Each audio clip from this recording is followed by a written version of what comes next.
I didn't Hello, accuse you I would personally. like to talk with you, ladies and gentlemen. Hi, this is Stanley.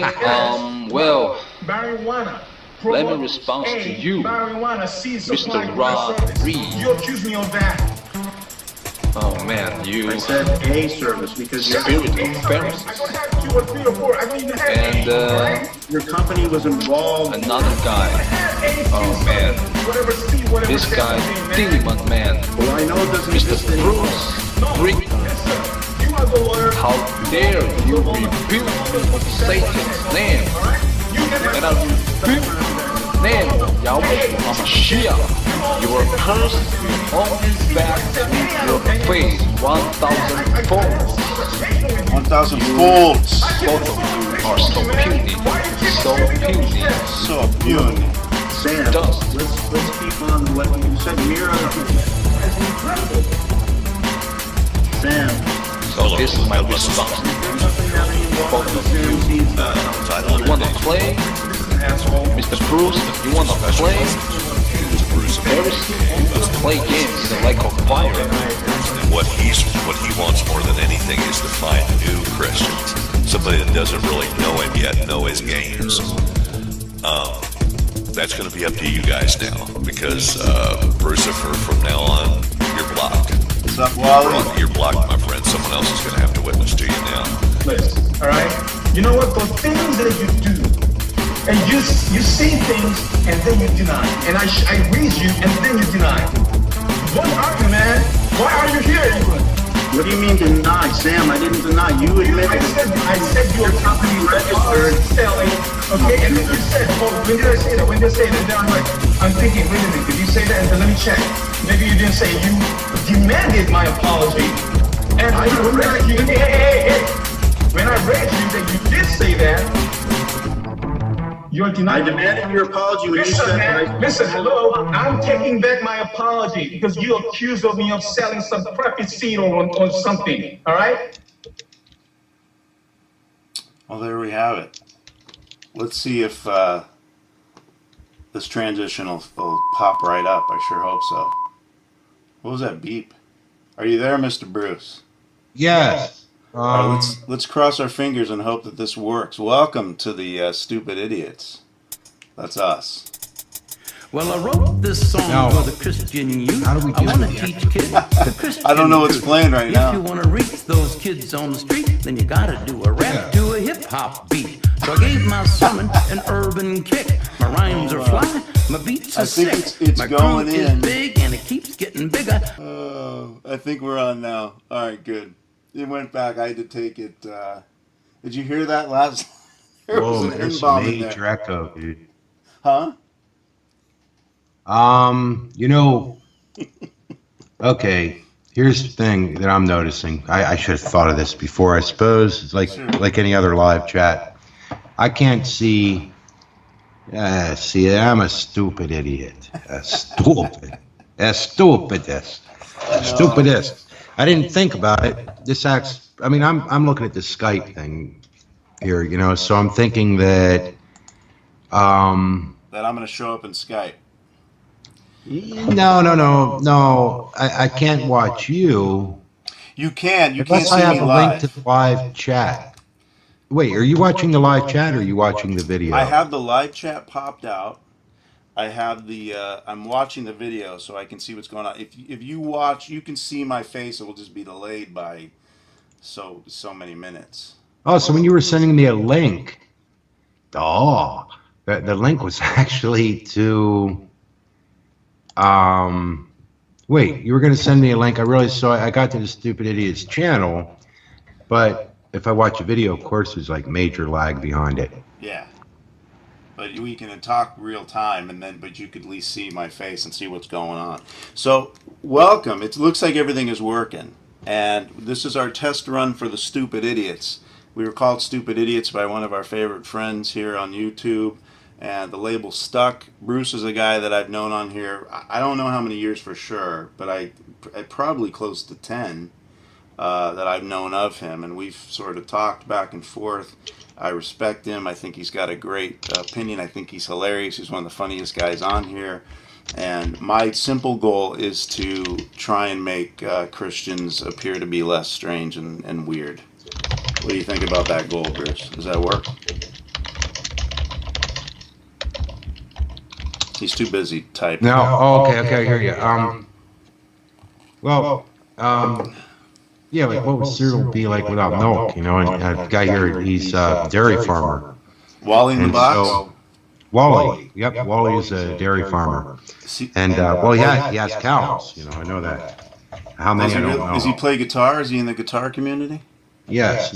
I think he's predominantly a bass player and a guitar player. Yes. Interesting.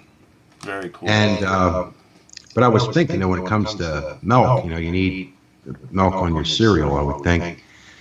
And I don't know if that changes the spelling of the letters or not. I don't know. Well, it depends on what cereal. It's changing in real time. So we decided what we wanted to do like and maybe we'll do this if there is more attention to the channel, and when we actually do a formal, we might redo the Mandela effect, but we wanted to test our technology that we've got. So let's start the idea of the Mandela effect, Bruce. What is it? Do you have any idea what this craziness is about? Can you properly explain it? No, I can't, because you see, I think you actually have to experience it to properly define it and even talk about it. Because I mean, for one thing, you're following a lie if you're not in it. So how would you understand it? You have to be in the truth, and the Mandela effect is the truth. So of course, I have no idea. That's tough. Yeah, it's only for people that have a love of the truth. I find that I generally love the truth. So what I want to start with the Mandela effect, things that they believe, like logo changes. Now, I used to run it's still out there, but I don't do anything with it, a website called Cyber Attorney. It's cyberatty.com. It's still up there if you actually looked it up, and you'd see that it hadn't been updated in like 10 years at least. I don't know why I still pay for it to be up there, but nonetheless, I changed the logo at least 2 or 3 times. I've had a number of different websites where I've changed the logos quite a few times. And so I wanted to, let's see if we can use our technology here, and I'm going to switch up. We're going to do like a quick transition from our beautiful picture to logo evolution of 25 famous brands. I see Wally's played bass in church for years, so this might be interesting for you, Wally, if you're a religious man, because the basis for Mandela, according to a number of folks, one in particular who we've had issue with, who dubbed us the stupid idiots, he believes that that if you don't believe in the Mandela effect, you are under a strong delusion by God under 2 Thessalonians. Is it 2 Timothy or 2 Thessalonians? I don't know. We can figure that out later. 2 Thessalonians 2. Actually, I'll look it up just so we can look at it if you want to later. Sure. I mean, I could put it in here. 2 Thessalonians 2. We can actually pop it up first and read it. I'll read it in the NIV, being some of the words may have changed from the King James and gone into the NIV. Converted, morphed via the quantum? Yeah, deconverted, or who knows what happened. Okay. I'm with you. So I've got it here. I'm zooming it in. Look how cool this is working out to be. 2 Thessalonians 2, strong... I see it. It's 5... I don't know what's happening over here, though. Oh, it was reloading. So, 2 Thessalonians 5. Don't you remember that when I was with you, I used to tell you these things, and now you know what is holding him back, so that he may be revealed at the proper time. Who is him, so we get the context right? Well, I know one thing. I looked here and reading the NIV. I look here under stand firm, like in verse 13. I'm reading down, and I saw the word fruitcakes. I want to apologize for this, but... And then I had to look closer, and it said first fruits. Sisters, brothers and sisters loved by the Lord, because God chose fruitcakes to be sick. Sorry. I mean, that's what I first saw, so I have to wonder. Are you calling me a fruitcake? Is that what you're doing? No, I'm just concerned that maybe something's happening. I mean, even the word concerned has the word concern in it. God was clearly sending you a strong delusion. But back to my question, I was wondering who we need to get context here. So again, it's saying, don't let anyone deceive you in any way. This is 2 Thessalonians 3. For that day will not come until the rebellion occurs and the man of lawlessness is revealed. So the man of lawlessness is revealed, otherwise known as the man doomed to destruction. That's the Antichrist, presumably, right? Do you think? Or Yeah, the devil? only thing I'm seeing, it's an issue though on this, is that other than the text changing, would be that the text, you can't read it. It's like it's all like multicolored on the Hangout. Is it on the Hangout? Yeah, it's not showing real clear for some reason. Well, I'm seeing like a lot of, reds, greens, blues, yellows, that kind of stuff, it's mixed into black. It's probably the bit rate. Maybe if I focus it a little bit more, and then move this over, maybe. I'm trying. It's okay. Anyway, basically it's the man of lawlessness that they're talking about. And this man of lawlessness is going to oppose and exalt himself over everything that is called God or is worshipped, so that he sets himself up in God's temple, proclaiming himself to be God. Presumably the Antichrist, I would say. And so that's what this provision's talking about. And then it continues, this is 8, 2 Thessalonians 8. And then the lawless one will be revealed, whom the Lord Jesus will overthrow with the breath of his mouth and destroy by the splendor of his coming. The coming of the lawless one will be in accordance with how Satan works. So presumably not Satan, satanic, Antichrist. He will use all sorts of displays of power through signs and wonders that serve the lie, and all the ways that wickedness deceives those who are perishing. So serve the lie. The lie would be that he is called God and that he exalts himself over everything, right? Well, if he's sending signs and wonders, wasn't that supposedly what the Mandela effect is some form of sign and wonder? You make an interesting point there. In other words, the people that are under the strong delusion would be the people that get into the effects that this Antichrist, Satan, is presenting to the world.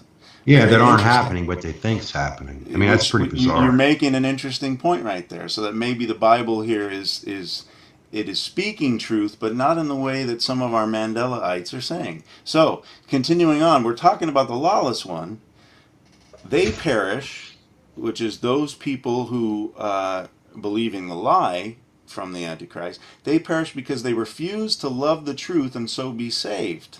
They being people who do not believe in the true God, but are misled by this man of lawlessness, right? I mean, it's pretty clear that's what it is. Yeah. I know that's going to sound ridiculous, but be saved. Okay, it wasn't talking about salvation or... Well, it is. It's talking about the unbeliever. Right. This is referring to people that don't believe. That in the one true God. Okay, so we'll continue. In the one true God. So then we move on to the part that the Mandelaites use without thinking about the context, is for this reason, God sends them a powerful delusion so that they will believe the lie. Now the lie is, continue. Our folks, our friends here that are Mandelaites, they focus on the word powerful delusion, but stop. So that they will believe the lie. The lie is that the Antichrist is God, not that God is, the one true God is God. That's the lie. That's the powerful delusion. The powerful delusion is not that Fruit Loops is spelled F-R-U-I-T versus F-R-O-O-T. It's simply a matter of believing which one is the true God. So the powerful... Yeah, go ahead. That's nothing compared... I mean, honestly, I just always laughed at that stuff. But when they say the Bible's changing... and they like to use, a number of them, one guy in particular likes to use the word different, but, if somebody can define to me how different doesn't mean change when you're looking at text and they say it's different, well... I can define that to you. I see where they're going there, because it's the same thing with the different translations, right? It's that I suppose that our friends are saying that the meaning of the Bible is not changed, the ultimate meaning, and it's true. When you talk about the lion, because the Mandelaites, if you don't know, they talk about the Bible changing. Used to say wolf, lies down with the lamb, but now, or it used to say lion lies down with the lamb, and now it's been morphed and changed under the strong delusion to say wolf and lamb. The underlying reasoning there, the underlying meaning has not really been changed. Wolf wants to eat a lamb, and a lion wants to eat a lamb, right? Well, no, there's a big difference because they think that the lion is Jesus and that the wolf is Satan. So I'd say, yeah, that's a problem. No, they're stretching it a little bit. They're seeing more in 2 Thessalonians 2 than needs to be seen. The strong delusion is sent by God in this provision, in this portion of the Bible, so that they, the non-believers, will believe the lie that the Antichrist is God. And so that all will be condemned who have not believed the truth, but have delighted in wickedness. Who have not believed in the truth. The truth being referred here is not the name of an old-time film, is not Forrest Gump quotes, is not Bible changes. It's the belief in God, the one true God. That's what we're talking about. Right. So, one of the things that I wanted to talk about too, we could look at those logos again, but talking about common Bible misquotes. Let's see if we can get that in there. Well, that's the thing when we were talking about how they're one they'll say is truer than the other, that kind of thing. Which one is more true to you, whatever. Well, the reason that they have only mild variance is because, for instance, we're reading the NIV right now.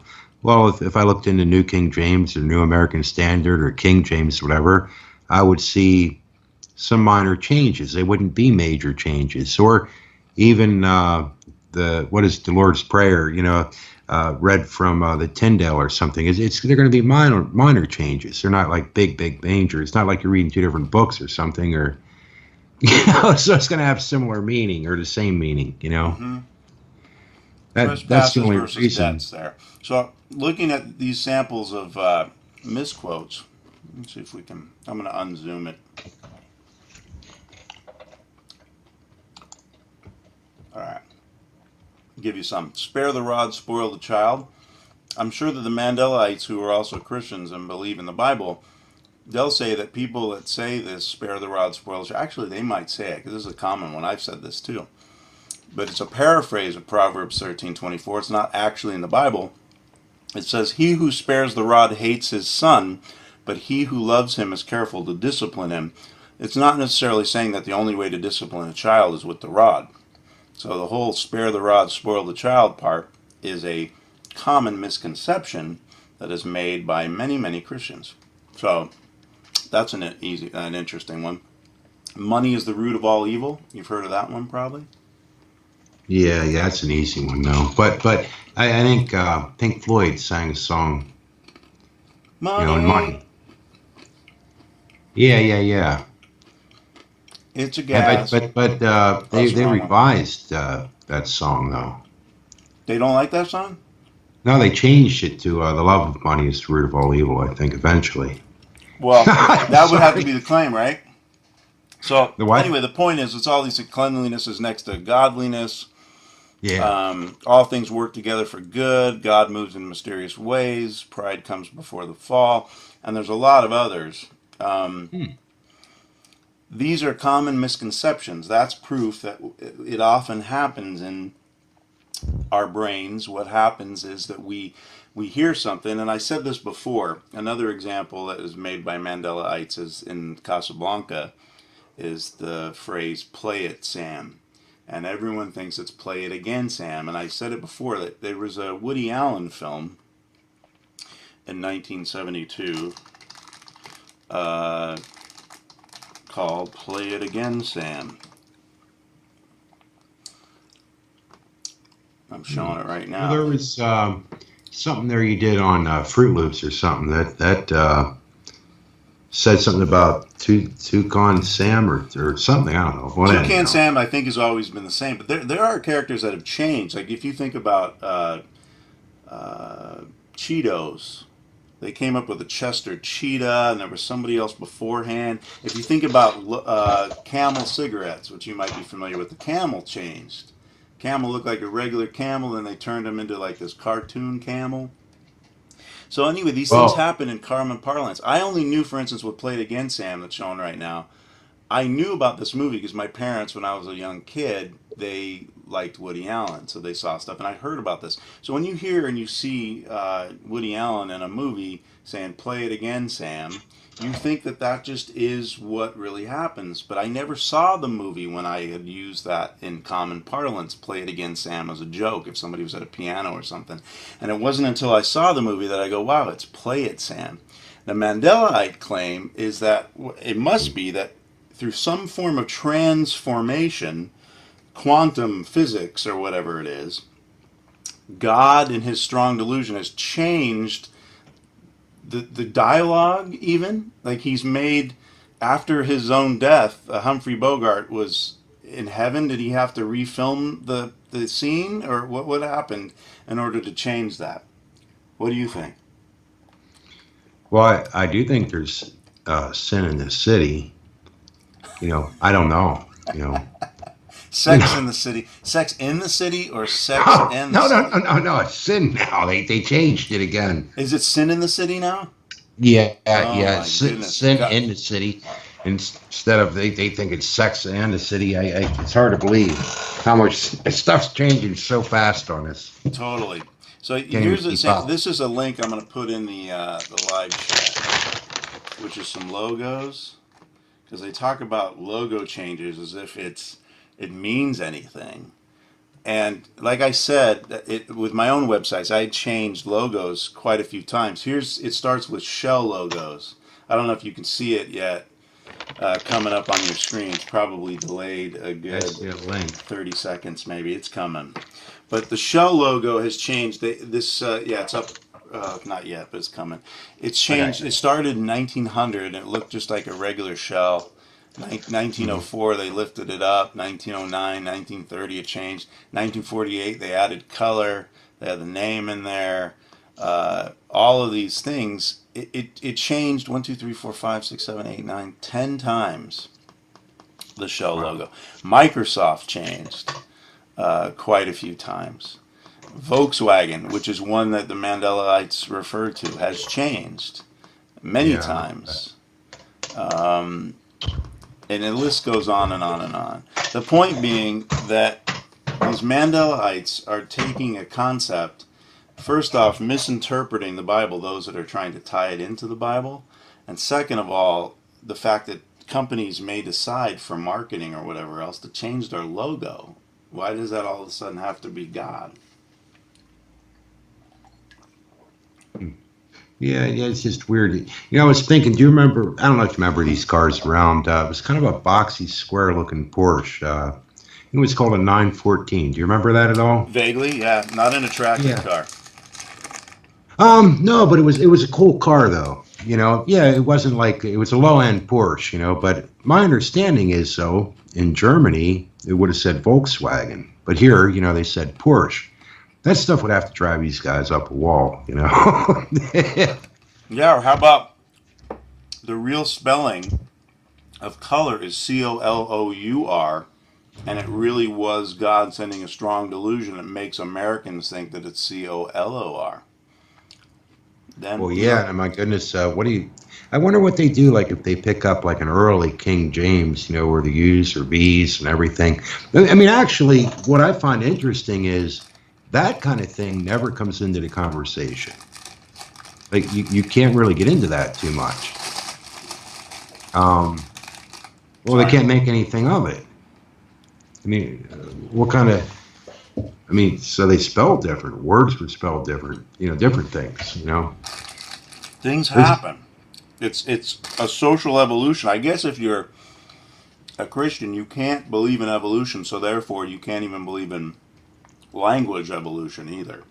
For instance, they did make revisions of the King James Bible through time. They had the Apocrypha, they took it out. They had a translator to the readers section. They had things that would help guide you through like daily readings, all kinds of stuff, and different spellings. And there were some actual changes here and there, mostly grammatical, that kind of thing. But those guys, yeah, like I said, those kind of conversations, they never go there. It's just that now it's changing today.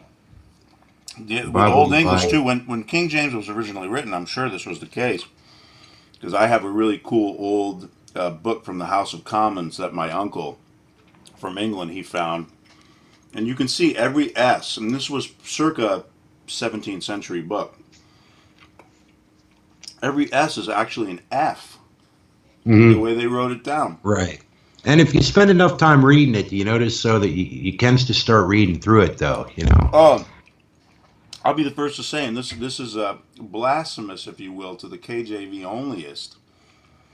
But I couldn't read the KJV, and I'm a pretty good reader, but I couldn't read the KJV comfortably to try and understand what the Bible is trying to tell me. And it wasn't until I got that devil translation, the NIV, that it started to speak to me. And so when I hear people say the NIV is the devil translation, it's at that point that I say, well, you know, these people are just being silly, because I came to faith reading the NIV. Well, that's now. You ever consider that maybe the devil was speaking to you through the NIV? Yeah. Well, again, I believe Jesus is God. I believe Jesus is Lord. Jesus is God's Son at the same time, and He died and He rose again.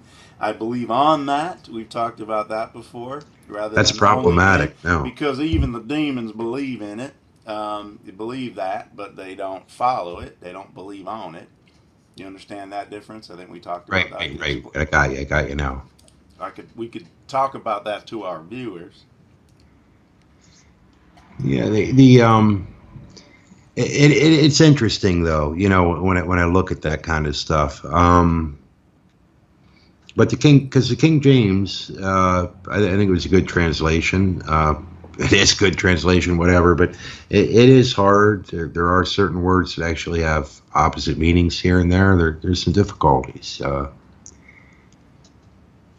You know, here and there are. Well, like I said, I can't read it comfortably. I got to read something in plain English for this stupid guy. You know what I'm saying? Yeah, I'm only interrupting you here and there to let. To do what? To let, you know, hinder. Oh, I mean, allow. I mean, stop. Is that the demons in you? Let me No, that's exercise just the King demons. James coming out. You know, getting confused with the King James. You know, I can't help it. No, believe me, you're preaching to the choir, if you will, for that. I actually I don't read it much, but I do have one sitting here that I like. It's called a Defined King James, where the guy used a lot of maybe some things from Strong's, probably I forget which dictionaries he used, that kind of thing, that basically helps so that as you read through, certain letters are in bold print or words, so that you look over and see the meaning of what it meant. And that guy, pretty strict King James guy, yet amazingly there's people in the King James only camp who think what he did was horrible, you know. That he helped spell things out? Why? Because he spelled something out that bothered them. Well, I guess because he used dictionaries and Strongs and such to try to explain. It's just amazing. These translations, that came up today in my pastor's sermon about the translation. He has a new translation that was translated by somebody from the Greek into his best attempt at Aramaic, of what he thought the Aramaic words are, because after all, when Jesus was talking to the disciples, he more likely than not was not speaking Greek. They were talking in Aramaic. So he wanted to get the meaning as close to Aramaic meaning as he possibly could. And some interesting things came out. One in particular that he talked about, the only thing I know because I haven't read this translation, but you know that part of the Bible where the man comes up to Jesus and he says, Jesus, I really want to follow you, but you know what? I gotta wait for my dad. My dad is to die. And Jesus says, never mind then. take up your mat, take your stuff, follow me, let the dead bury the dead. Remember that basic expression? Right. And it makes Jesus sound like kind of a jerk. If you really think of it, like really Jesus, his dad's dying, and you're going to say, forget your dad, come get him. And what the Aramaic meaning presents, this is an example of how translation and context mean so much. The Aramaic version has Jesus talking about not like the father's dying, it's a concept of inheritance. And so what the man is really saying to Jesus is not, I have to wait for my dad to die because I got to take care of him, make sure all that stuff, I got to bury him. It's what he's saying to Jesus is, in the Aramaic context, is I have so much stuff going on, Jesus. I got a family to take care of, I got I got to make a living, that I can't go with you because I've got to get all this money to live. But when my father dies, I'll get his inheritance, and I can join you and do all that I can because I'm taken care of. But until then, that's what that means in the Aramaic context. And suddenly, things that, in that particular instance in the Bible, it was somewhat confusing for me because to me, Jesus sounded kind of jerky in that context. If he meant what he means in just the plain English there. See, it's weird. I was talking with somebody, one of my hangouts or something I was doing, and somebody was talking about Aramaic, and I was thinking there was a translation or something with that, and I couldn't remember, and then it dawned on me when you were talking about that. I thought, oh, okay, I think it comes from the Peshitta, and so I looked it up quick, and then it dawned on me there used to be a translation years ago by George Lomsa that was popular. It was mainly, though, it's going to sound weird, but it was mainly New Agers that people know that like follow New Agey kind of teachings that went into it. I don't know what would be new, but I haven't really been into it in years and years, so maybe there's something new that's different, Yeah, I don't know. I'm interested in reading this translation. I think that we're going to be using it in the next couple weeks at church, so there might be more examples that I can present later. Do you know what it's called or anything? Off the top of my head, I'm sorry, but I will text it to you. I probably could let me text him since we're on. Yeah, there's some belief that, at least there was, that the Peshitta came after the Greek. So that's where there was kind of questionable, my understanding, and I could be wrong on that, Well, let me find. I don't even know. What's the Peshitta? Apparently it's some type of Aramaic text. Let me see. I'm just going to type in Peshitta, Aramaic, I guess. Okay. There is like Aramaic, English, and Interlinear New Testament, probably put out by the Watchtower Bible and Tract Society. No, I don't know that. You're talking fighting words now. Yeah. We can talk about who's Christian and who's not. Yeah, it's Peshitta New Testament. Well, I sent the text to the pastor. I said, what's the Bible translation you referred to this morning that you were reading? Hopefully he'll respond shortly. Yeah, if it was George Lomsa's, it's probably interesting in certain areas, but I would look into it. But that's an old translation, though, so I don't know. And when I say old, I'm thinking 70s or like 80s, somewhere in that period. Well, old for me in my Christian walk, as you know, others may not know, I didn't become a Christian until 2006, and I was 37 years old at the time. So anything before 2006, I probably have a limited idea, particularly if it's a New Ager kind of translation or something, or even music. The old hymns are difficult for me. And it was probably, that's, what's old and new in Bible translations is really weird too, because, the NIV seems fairly new to me.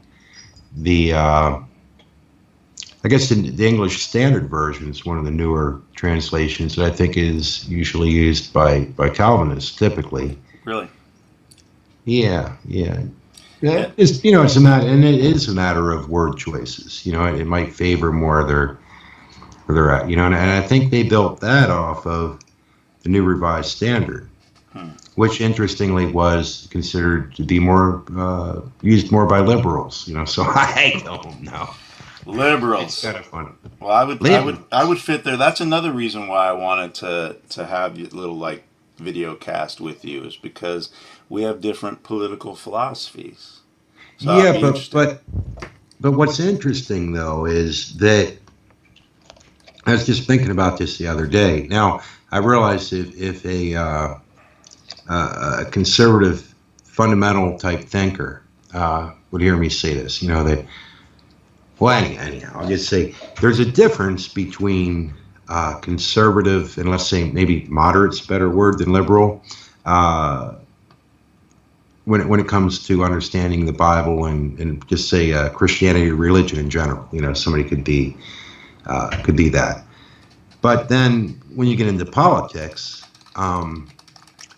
it's very different. I mean, you know, I mean, in politics, one is certainly going to heaven, and the other, no, never mind. You know what I mean? Well, I've heard that already. You know, we had one of our earlier friends. He flat out said that that I could not possibly be a Christian because I voted Democrat. Well, that's true. Well, that same guy, I remember like with Obama, and then he had a picture of some guy he was preaching to. I remember some video footage or something, and he was wearing an Obama shirt. You know, it was just kind of funny. You know, it was hilarious. You know, it was because he treated the guy well and called him brother, I think, too. Even. Yeah, that was the best. Yeah, but he was not a white man. He was you know, and so I'd understand why. In my case, I like I said, we come into faith at 37 years old. Becoming a new creation according to the Bible, which I did, in ways that were much different than our friend who says I'm not a Christian. Certain things didn't change much with me, particularly because of my career choice, and particularly because I just grew up. I remember the first election I can remember was Reagan's election. I was 11 years old at the time. And I knew Reagan was bad, and the only reason I knew Reagan was bad was because my parents told me he was bad. Well, yeah. I mean, I think that's easy to do, you know. I mean, I knew Reagan was good because, well, I mean, all the smart people around me said he was good, you know. Yeah, see, that's the majority of our country works just like that. And, okay, so, and I think my parents are pretty smart, you know, so, yeah. Mine are too, but get this. My dad would say he's smarter, because if you were to talk to my dad, if you mention Hillary Clinton to him, he starts to melt. The name is almost like Voldemort with Harry Potter. It makes him insane. He can't stand the Clintons. He can't. And this is my father who raised me to believe that Reagan was awful and the Republican label was just terrible. It was not something that you should be. So my parents were ultra liberal. Now my dad in particular, he is hardcore right now. And he's not, he would say that he's a Christian. When we grew up, he was Mr. Agnostic. I think my change has definitely influenced him in a lot of ways, but I wouldn't quite say, like, he's definitely not like a fundamentalist Christian in any sense of the word as we talk about it, as we think about it, the caricature we get in our head. But from a political standpoint, you wouldn't be able to tell the difference. You'd be like, oh, I bet this guy, he preaches on the pulpit and has an armory of 12 AR rifles. He doesn't? No. He has a couple. My dad served in Vietnam, too, so he came out of Vietnam as a liberal. But now it's like, you know, the Veterans Affairs thing. Like, if you're a veteran now, it's really not cool to be a liberal as a veteran. That's probably true. Yeah, it is, yeah. Well, it's tough stuff. You know, I think it is. You know, you know, in the last, I'd say month or so, probably, I've spent a lot of time where I just watch one side, then I watch the other. You know, when I do watch the news, see what's happening. Usually every couple of days or so, I just flip back and forth, and like, wow, that's tough. Well, it is the thing that's in the, and this is one of the things we hope to cover and have better plans as we go through to talk about current events. But that leads to just the way society, particularly, I think one of the biggest problems with society today is our, and this is coming from a more moderate, but it's a liberal-sided guy, our failure, our lack of appreciation for life, the sanctity of life. And I'm not just talking about babies and fetuses, but because of our ease. For instance, my brother loved him very much, but he, like a lot of pro-choice, very extreme liberals on that subject, he'll call the fetus a parasite, which to me is like, it's a bad word. It's like using the N-word to refer to people who are black. It's to call a fetus a parasite just is almost painful to me. But it's because of that concept where the sanctity of life is so cheap and easy to throw away with a fetus, that I think the new generation has brought that to our children. And our children now have such an unappreciation for life that it's very easy for them to kill, or easier, because I was talking with somebody at church today. He was an old schooler guy. He's like in his, not that old school because I'm not that far off from him in age, but late 50 something. I think you're probably near that. And he was talking about the times that they used to go to school with guns. They have Wait a shotguns. second. Wait. You got to stop just a second. Sorry. What are you? Oh, I'm sorry. You're like 26 or something, right? Wait. I know. I need to ask you something. All right. Did we talk about this? I don't think so. Are you sure? We didn't talk about this at all. Or It's did you watch any of my videos where I talked about this? No, I don't think so. Because I've been saying this for a while. That's my issue. I think, we're looking at all this stuff that people think has changed. And I'm thinking, well, maybe some of the SSRI antidepressants. But even then, I'm thinking, I don't know, man. It's like, I look back in the 80s and I think, well, we had people tripping out on acid. You had people drunk, smashed, smoking PCP, whatever, doing all kinds of drugs. That's not changed. People say, well, it's because people are mentally unstable now, and I think, well, wait a minute. We had people with all kinds of psychotic problems back then. Mm-hmm. And we had bullying, too.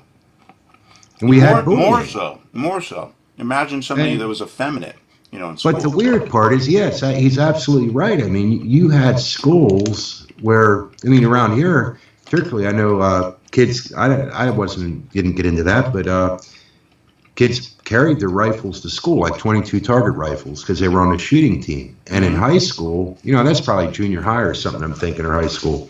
But by high school, there were a certain amount of shotguns and rifles sitting out in the cars because some kids brought them to school because they might go hunting or something afterwards, Mm-hmm. Nobody even knew about it. It's kind of like somebody, like, did you take a pocket knife to school that day or not? I don't know. Maybe I didn't. Like, nobody even cared about it.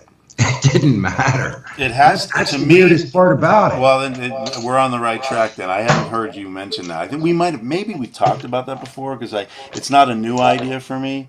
But no, but you say somebody else was talking to you about it, though. You're saying at church or something, well, right? about guns. About him bringing guns to school and nobody doing anything.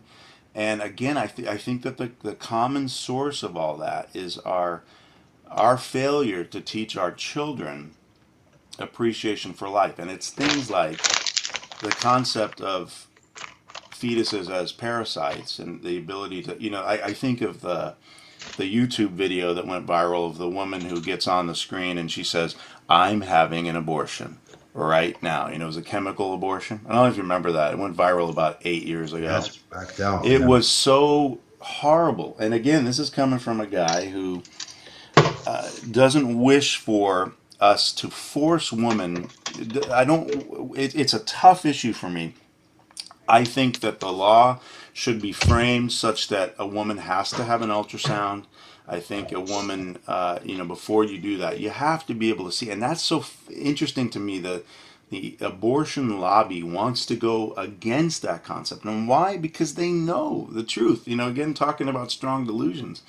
They know that if a young lady who wants to have an abortion sees the beating heart of her fetus, they know that's going to be a horrible, dramatic, major thing for her. They want to hide it. They want to hide what they're doing. And the fact that they're doing that is just a key indicator to me that they know internally that it's wrong. Yeah, I remember this will get you calmed down, but George W., I remember him talking about it, and the best I remember the way he dealt with it is, well, he didn't agree with it, but yet I think we still had, somebody's raped or incest, whatever, 1% of cases. Yeah, and it's kind of weird. I mean, there's a part of me that even understands if somebody says, "Oh man, this is a horrible mistake, man. I don't know how did this happen." I kind of get it, I do, but then I'm not saying I agree with it. I understand it, but what I guess I don't understand is the amount that we see. I just go, man, that's you think that might have something to do with these shootings, and actually, you probably disagree with me on this. I don't know. When I look at the amount of, you can get into Cowboys, Indians, and everything else, but sorry, man, like the graphic games, you got music filled with just murder and destruction and tons and tons of movies and games. You know what I mean? No, all that is built together. That shows us a lack of appreciation for life again too, when we can have those games like Grand Theft Auto. Grand Theft Auto freaked me out when I joined that bandwagon again before, because I thought it just seemed kind of funny to me. I can't remember what version it was. I think it might have been 4 or something. That it was at GameStop. I was there with my son to get something for him, and I have an Xbox. And I thought, as a goof, let me just see what that's all about. So I get Grand Theft Auto, and I swear, people that watch this that have played it, they'll know. You probably haven't played it. The beginning of the game is you're in behind this chain link fence. And the next thing you know, there are a bunch of gangster guys around, and there's this chainsaw. You have to pick up the chainsaw. These gangster guys, for some unknown reason, don't like you. And you got to get out of this thing alive. And the way you get out, and this is the first scene, this is in the first 10 seconds, you got to pick up that chainsaw and start chainsawing 20 guys. Blood, guts, and gore, and all that stuff. And I'm telling you that we didn't have that 50 years ago. No, you didn't, and maybe that is the difference. Cowboys and Indians, you fell down or you didn't, whatever. Fake little cap guns. I will tell you though, I think there's a difference. I really do. You'll agree with this though. I don't think your mind's in the same place. You're not. You didn't lose connection with reality. Right, but what I'm envious of, because my son, he has a whole arsenal of Nerf guns. Have you seen these Nerf guns? Yeah, some of that stuff's pretty cool. The Nerf guns are high powered. They kind of sting you, and they projectile. It's fun. You can shoot rapid. They've got cartridges. It's the real deal.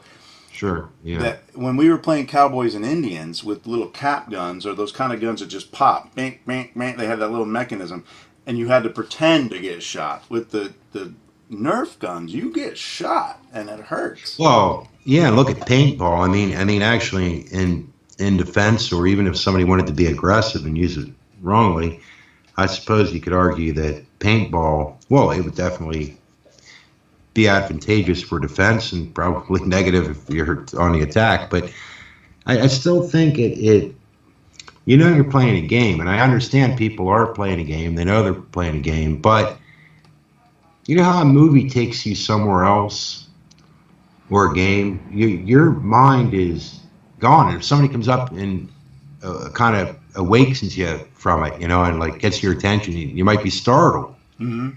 I don't know that you'd be startled in the midst of a maybe I'm wrong. You know, playing paintball or certainly I don't think you'd be startled if somebody called you in for dinner or something while you're playing cap guns and stuff. Yeah, You know? yeah. Sorry. But another thing to be said maybe about all this stuff are the medications too. You know, these antidepressant stuff. So it's a combination of everything. But that we don't know though. We don't know. What we do know is that, and I'm pretty dang convinced of this, that we've cheapened life. We've made life not really that important. You know. Mm-hmm. Mm-hmm. Somebody else's life just doesn't matter that much, you know. Yeah, and somebody else's opinion too. You can see that in again. That's why I thought this would be a lot of fun to do with you, because we have to obviously on this we're pretty similar, but we have some different political opinions. You on one side of the political spectrum, me on the other. But no one can talk to each other anymore. So it's this hatred. If you have a different opinion, we hate each other. And again, I think that goes to disrespect of life. That we disrespect people so much that you've got to be a stupid idiot if you don't agree, right? Ergo, the name of our video cast here. We are running into, I think, a divide right now, and I'm not quite sure. Man, oh man, you know, I'm probably seeing it one-sided, but maybe you're seeing a different side of it, you know.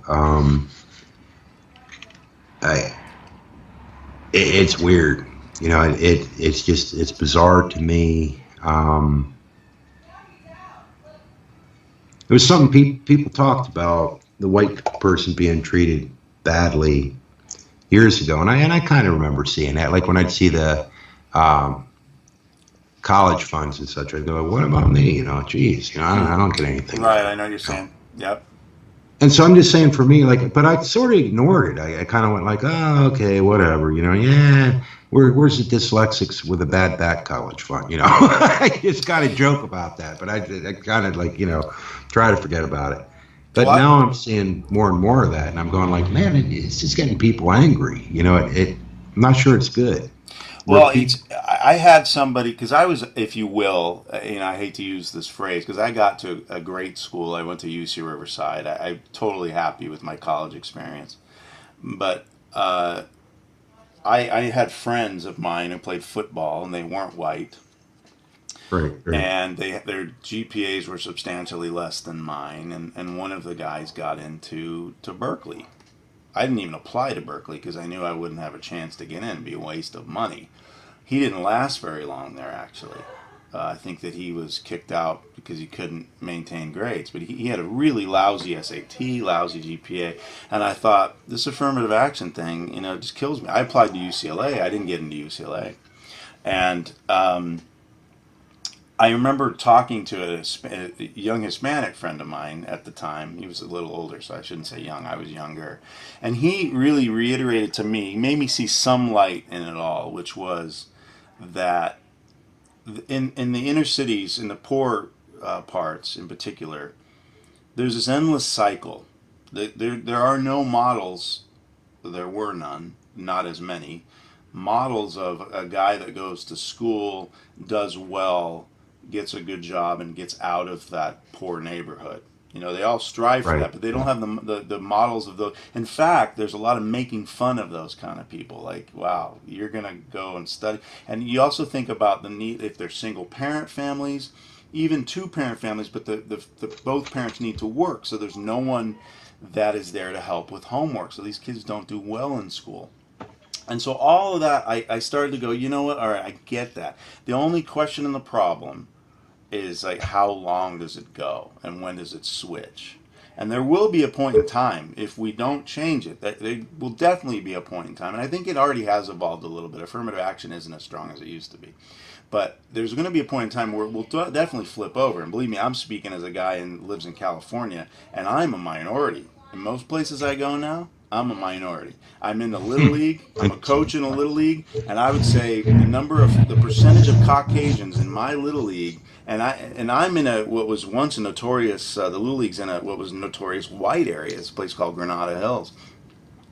I'm probably 15%. It's probably 15% white, and probably like 75% Hispanic, and then the rest are black and and Asian.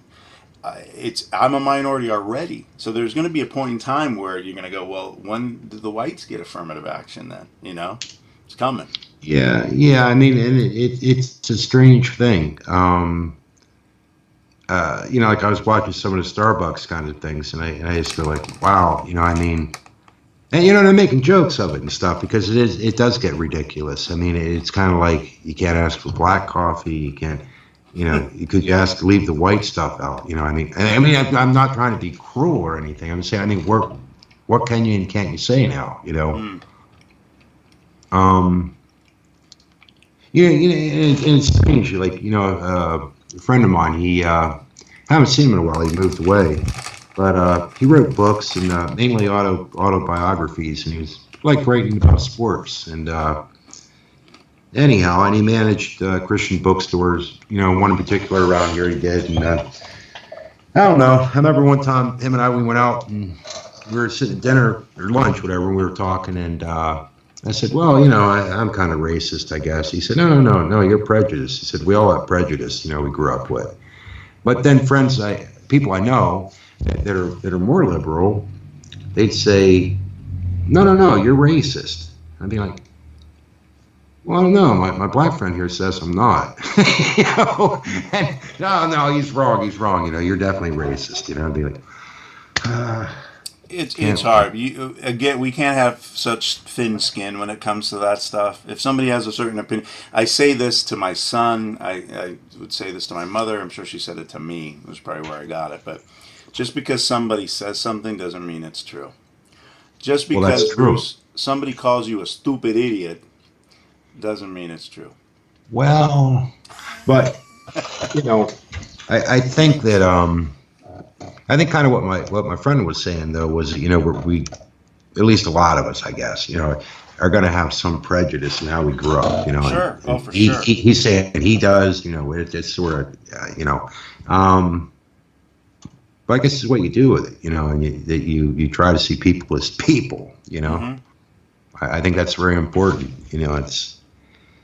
But I don't think that's getting better right now. I think it's actually getting worse presently. Well, maybe we're making a small step towards that changing with this little podcast. What do you think? Well, we do have 2 viewers. It's probably us. Oh, come on.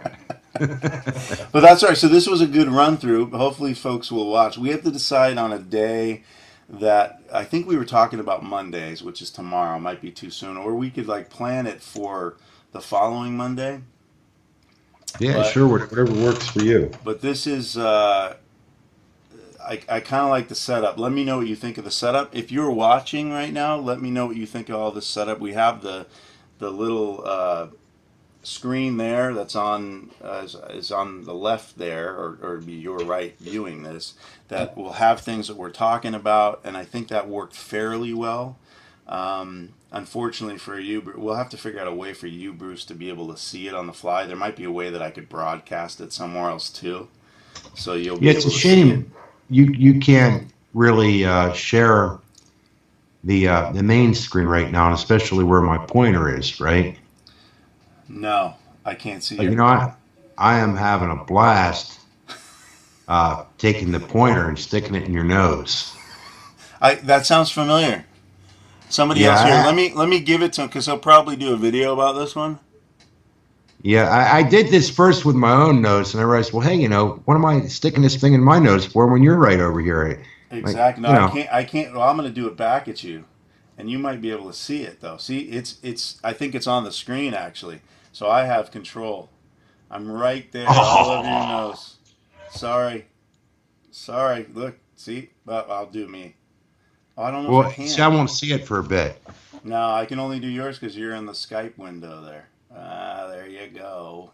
I might be able to get me here. Maybe not. I don't know. But anyway, this was a good first run, Bruce. It's always a pleasure to talk with you.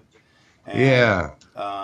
It's good talking hopefully, with if you like this, please subscribe. We have a phone number, and that's the thing I'll have to figure out if it works, so you'll have to help us, is the phone number is the one that I have connected to Skype. But if I'm on with Bruce at the same time, I'm not sure if it'll be busy. I don't know how that'll work. I guess let me call it while we're going. But we're gonna shut down in a few. But I'm gonna call it right now. It is 1-818-527-4955. I put it in the chat room. And let me see if it's ringing. So let me see. It says answering this call will put you. So I'll add to the group call. And then I think we've got us all together. Hello. Yeah, see? Okay. It'll end up being a little bit strange. In what way? Well, you and the screen, you go halfway. It cuts you a little bit. And let me see if I can get back. Ooh, somebody's calling in right now.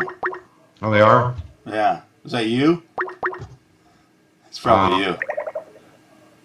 Oh, I took you off though. I had you on hold. So if I don't, was that you? Yeah, it was me. Okay. It would have been a good time to troll, but then you would have heard me through the mic, so I'm like, I'd have to turn the mic off. Yeah, exactly. So Would have been no fun. I don't think I could pull it off. I mean, I may have to remove the video or edit it. We'll see, because I only say if your phone number came up. Oh, your number actually shows up on the screen? It might have. Oh, well, I just change it. Change my number. We'll see. I'll double check once we get off. There's nobody watching right now. Yeah. So, well, I'll make it private too once we get off. But this was a good test run.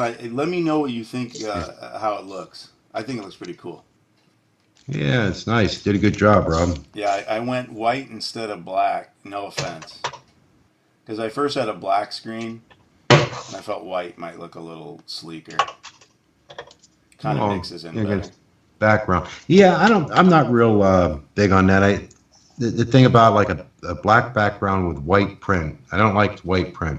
Like at night, it's supposed to be easier to read. Maybe, I don't know. It looks weird to me. Well, if you want me to change the colors, I'm down with that. Just let me know. But this OBS software is really, really cool. So on that note, we can still talk in a sec, but I'll stop streaming with the Stupid Idiots episode 1. We'd like for you to subscribe, maybe call in, be a part of it. Maybe we could interview you. If you have any questions, problems with what was said, I wouldn't be surprised. Feel free to comment, and maybe we'll address it in a future video cast. Thanks for watching. Anything you want to close out with? Well, I just appreciate your watching this video or being here or whatever. And don't be a stupid idiot. And don't be afraid to yeah, whatever. I don't want to say anything you wouldn't want me to say, so I really don't have a lot to say. You could say whatever you want. I told you. Doesn't matter. Well, have a good evening and a good day, all. Thanks for watching. That works. See ya.